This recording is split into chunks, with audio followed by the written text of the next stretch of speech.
broken into a clinic to steal the precautionary antibiotics we'd dosed Cam with while he'd been unconscious in the bar. But I felt Cam's warmth in my dreams, and its absence scared me. "Come." Alexei backed off and beckoned me from the bed. He was dressed in Cam's sweatpants and a t-shirt that must have been River's, as it was too small to be Cam's. Me, I was rocking the same grimy jeans I'd rolled in with, only my shirt was missing. I need a shower. Perhaps that was where Alexei was taking me. He liked things clean and tidy. Except blowjobs. And sex. Don't think about sex. Alexei led me downstairs into the kitchen I'd never been in. It was very calm. It was warm. Alexei opened the fridge and pointed at the contents. "You will need to eat, and I am a terrible cook." I couldn't imagine Alexei being terrible at anything, except maybe being nice to people he didn't like. I wasn't good at that either. Camis. It was why Cracker had survived so long, why Alexei had killed him instead. "Saint, come on now. You do not have to talk, but at least look in this food dungeon and tell me you know what to do." Food dungeon? I joined Alexei at the fridge and peered not inside, but at him. "You're not hungry?" "I could eat." "That's not the same." "Clearly." He sounded annoyed, but it was hard to tell if it was with me and my fat tongue, or with himself for not knowing what to do with the farmer's market Cam kept in his fridge. It was hard to tell anything about Alexei, and as twisted as it was, I liked that about him.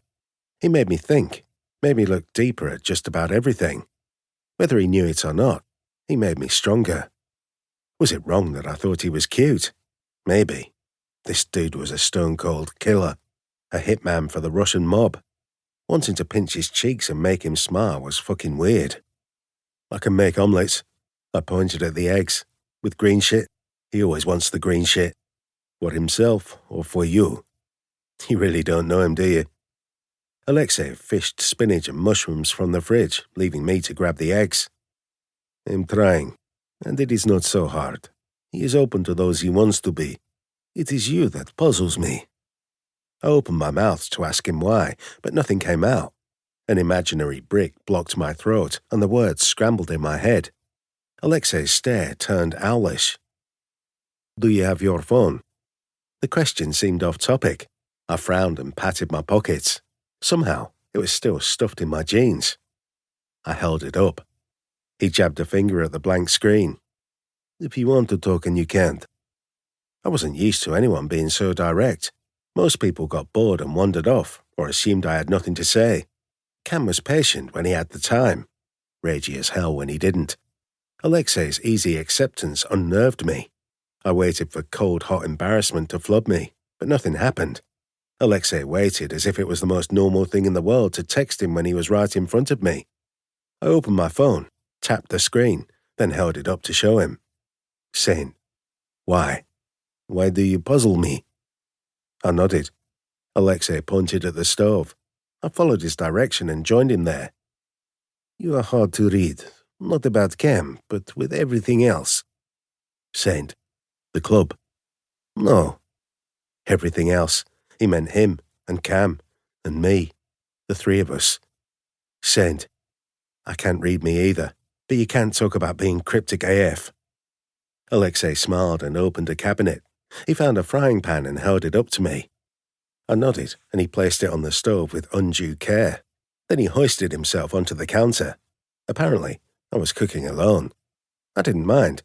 Keeping my hands busy made my speech work better, and I was pretty good at breakfast.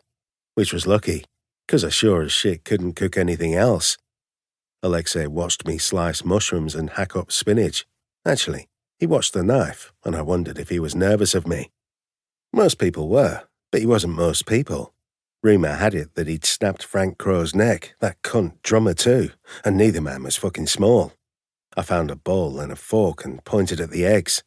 Alexei cracked and whisked them, then passed the bowl to me with a strange expression on his face. "I've never done this before." "Cook?" "With someone. I am alone a lot." "Do you like it?" "I've never thought about it." "Why not?" He slipped on the countertop and washed his hands, twice. "Why would I think about it? It would not change anything." I wanted to know if being alone was something he chose, but the words didn't come.